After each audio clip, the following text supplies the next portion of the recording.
Yo, what's up you guys? Ryan here, back with another video, but this time we're not chasing clout in the streets. Nah, we're in the kitchen for a challenge of epic proportions. Baking a cake without an oven.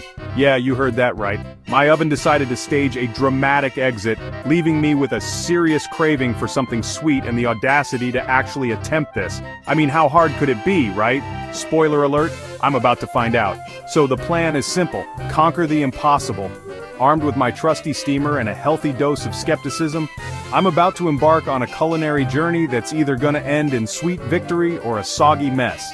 Either way, it's gonna be entertaining. Trust me. Okay, full transparency here, my baking skills are about as developed as my patience for slow Wi-Fi. I once tried baking cookies that came out harder than my abs after a solid month of zero workouts. But a steamer cake? That's next level stuff. I mean, steaming veggies is one thing, but a whole cake? It sounded like something out of a culinary fever dream. But hey, sometimes you gotta embrace the chaos and see what happens, right? I googled it, obviously. The internet, in all its infinite wisdom, offered up a mixed bag of opinions. Some people swore by it. Others said it was a one-way ticket to Disaster City. Me? I was somewhere in between, fueled by equal parts curiosity and a healthy fear of food poisoning. First things first, the batter. I went with a basic vanilla cake recipe because, well, ain't nobody got time for fancy ingredients when you're playing culinary roulette. Flour, sugar, eggs, butter, the usual suspects. Now, mixing this stuff up was a whole other story. Let's just say my inner 5-year-old came out to play and things got a little messy. Flour everywhere, batter splattered on my shirt. You know, the classic baking experience. But hey, at least the kitchen smelled amazing. That sweet, buttery aroma was enough to make me forget about the fact that I was essentially winging it. Almost. Section 4. Steamy situation, 30 minutes of truth. With the batter prepped and ready to go, it was time for the moment of truth, the steamer. I carefully poured the batter into a greased pan, my heart pounding with a mix of excitement and trepidation. This was it, the point of no return.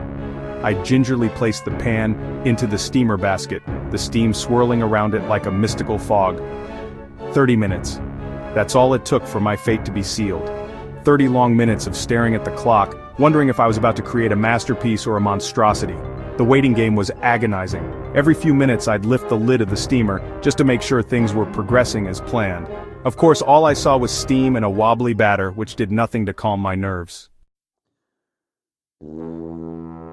Section 5, tick-tock, it's cake o'clock, or is it? As the minutes ticked by, my confidence started to waver. The once enticing aroma of baking cake was replaced by the faint scent of something different. It wasn't burnt, but it wasn't exactly the sweet, comforting smell I was hoping for. Doubts started creeping in. What if I messed up the recipe? What if the steamer wasn't hot enough? What if this whole thing was a terrible, terrible mistake? But hey, even if it turned out to be a disaster, at least I could make a hilarious video about it, right? That's the beauty of the internet, folks. You can turn any fail into a win with the right attitude and a good editor. Section 6. The moment of truth.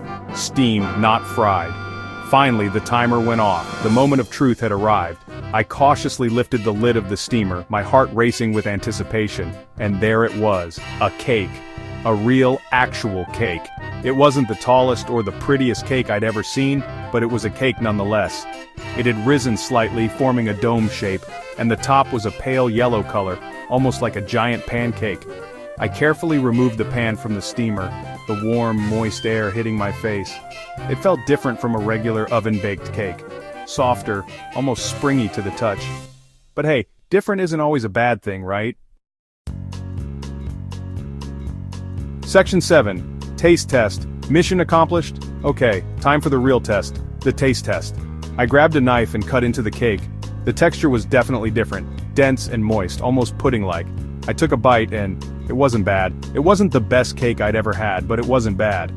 The flavor was subtle, not overly sweet, and the texture was surprisingly pleasant. It was like a cross between a cake and a steamed pudding, so there you have it, folks. Baking a cake without an oven mission accomplished? Kind of. It wasn't the prettiest or the most conventional cake, but it was edible. And it proved that with a little creativity and a whole lot of hope, you can achieve anything. Until next time, stay hungry, stay curious, and never be afraid to try something new, even if it means potentially setting your kitchen on fire. Peace out.